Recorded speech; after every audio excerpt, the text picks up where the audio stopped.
Let's talk about Adani first.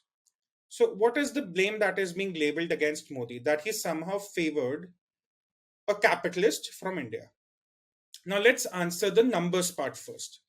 Anyone who's interested to study Adani Enterprises, just look at its share price growth between 2004 and 2014, and then 2014 to 2023 in terms of percentage. Number one. Number two, if Adani is indeed a super villain, as the Congress likes to claim, why do business with him in Rajasthan, in Chhattisgarh? Walk the talk, practice what you preach. Charity begins at home. If Adani is indeed such a criminal, he's looting the money of the public of India, he's looting the money of LIC. That's the claims they make on national television every night. Why sanction projects in your state? Number one. Now let's come to the philosophical answer.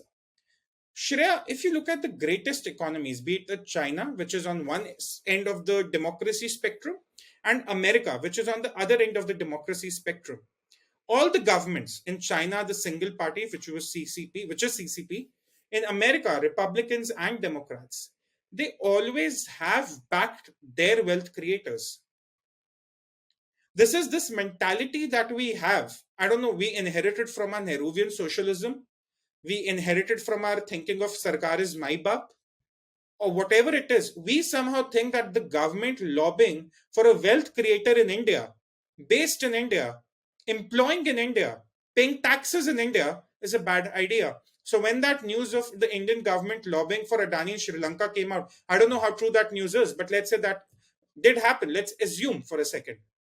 Why is it so wrong for an Indian government which is strong, which can flex its geopolitical muscle to lobby for any big company in any part of the world? Wasn't Xi Jinping lobbying for Huawei in India? Hasn't the US president lobbied for several multinationals in different parts of the world? Should I guess which is the biggest lobby, which is the biggest pro China lobby in America? Of all things, it's the Wall Street.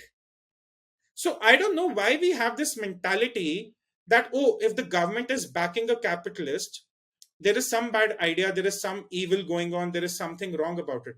Now, coming to the Modi Adani issue, did Modi back Adani? He can't back Adani on a personal level.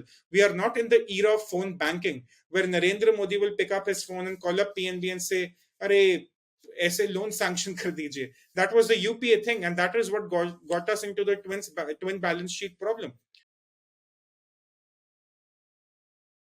What happened here was Adani Enterprises was a company listed on the stock market.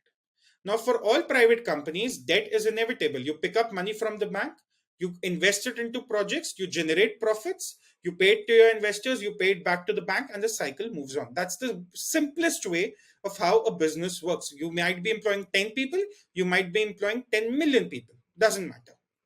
Now, a short seller comes up with a report and the market takes it seriously because that short seller has a history. But that group is a short seller. They are not a think tank. They are not a government. They are not representing any government. They are not representing any business lobby. They are a group of short sellers. That's all they are. In 2008, when the financial crisis happened, there were a lot of short sellers, Shreya, who were shorting the house market because they believed that the house prices are going to crash. And when Lehman indeed failed, when the entire TARP plan came into being, where the US Treasury had to bail out the Wall Street banks, these people made tons and tons of money. For anyone wanting to know more, I would recommend The Big Short.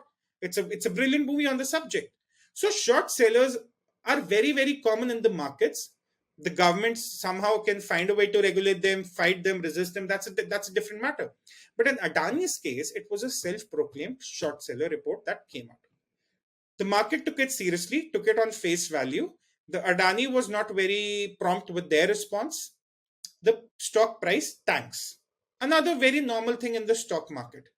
People lost their minds as if no other company in the history of finance and business has ever lost its stock market value in such a short time. You look at what was happening to Netflix in 2020, 2021, 21, 22 rather. They had reached humongous highs during the pandemic. Their share price touching $700. They came down to at one point to 180. They came down. Look at what happening to Meta, the layoffs. You look what happened to Alphabet, Microsoft, Amazon, all of these big tech companies. And it has happened several times. It's not an anomaly. Companies do lose their stock market value, but no one loses their mind over it. It's a risk the investors are taking, it's a risk the market is taking, it's a risk those businesses are taking. Nevertheless, people made a huge hue and cry about Adani's stock market crash. Then they had a problem with LIC investing its money in Adani, even though LIC came out with a statement that all our investments are still in the green. They retracted their argument about public money being lost. The retail investor money in Adani was too little for anyone to make a difference. And even then, even after the short seller report and the whole tanking, over a period of 5 years, the stock was still making profits for people who had invested, say, 2, 3 years ago. So there was no problem. But then they somehow wanted to do a Rafale again, and it became Modani, which is Modi and Adani. Now, Rahul Gandhi says there are shell companies through which Adani is investing money in India. Mahua Moitra, though she's blocked me on Twitter, put out a tweet saying offshore entities of Adani have invested money in Adani via FDI, something on those lines. Does she know that it's actually allowed? It's legal to do so. It's legal to do so. And Adani hasn't, so far as it has been proved or not proved, committed any crime. But Rahul Gandhi says there are shell companies. Okay, if you know so, where is the paperwork? Where is the financial trail? Because if you're saying that Adani is in rerouting money or evading taxes via shell companies, that's a very serious charge to make. Forget the Modi community taking Rahul Gandhi for a defamation. If Adani Enterprises decide to do so, that would be very tricky. That would be very tricky. So we don't see any paperwork. We keep hearing the rhetoric, Modi Adani, but we never see any concrete evidence. So that is what is happening. But the other aspect of it. Now, will the people of India buy it? Shreya, I've been working on a book and it's due to be released later this year, which covers the macro perspective of the work done by this government. And I've been visiting several parts of the country for it for a while now. I've been in Odisha, in rural Odisha, which is not a BJP stronghold. I was in Sikkim very recently, which is again not a BJP state. There is, of course, the MP coming from there, but it's not a BJP state, typical BJP state. What are the people saying there? Women on the ground do not care for Adani, do not care for what BBC says, do not care for a Credit Suisse report, do not care for a Hindenburg report. What has transformed their lives in the last 9 years is a RuPay debit card. Something as trivial as that. Something as trivial as an LPG cylinder, which we probably take for granted. Something as trivial as a toilet that we've never lived up without. Something as trivial as piped water connection to their homes, which saves them 2 hours every day under the sun. People on the ground, the rural population, 800, 900 million people of India, are looking at that aspect of governance and they're very happy about it. Even though some state governments have tried to be a little cheeky and rebranded all those, development and works done as their own, but the people are able to see right through it.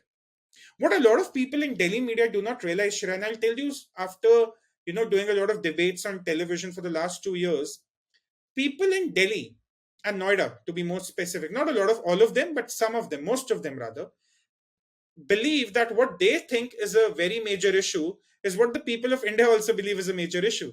It doesn't work that way. It doesn't work. What we see on Twitter is not what the people on the ground care about. You should see the kind of acceptance Narendra Modi has got because of something as trivial as a road that was repaired that goes to the China border in Sikkim. You should see how that has impacted tourism and how the local drivers feel about it. To give you one example, you should see what a Jal Jeevan mission or a water tank coming up in a village does to the women of that village in terms of their political inclination. This is the welfare we are talking about. Now, one thing you can call Modi several things, but people on the ground know, even in the media know, you cannot call him corrupt. People know that, and people have accepted that. It's not blind. Probably you can call it blind trust in the man, but he's proven it for the last 9 years. So, if you go out again with this, array, Chaukidar chor hai, Modani hai, ye hai, wo hai, people are not going to buy this argument. I don't think even people within the Congress buy that argument because if they did, they would have distanced themselves from Adani. And again, brings me back to the same point. There is someone in the Congress who wants Rahul Gandhi to fail big time. Because why would you do another Chaukidar chore hai after apologizing for it, after losing elections because of it? Why would you make the same mistake again at the cost of losing another national election? Think about it. Please remember to subscribe to us and switch on the notifications for this channel. For our other social media links, more content, and to support our work, please visit citti.net. Dhanyavad. Namaskar.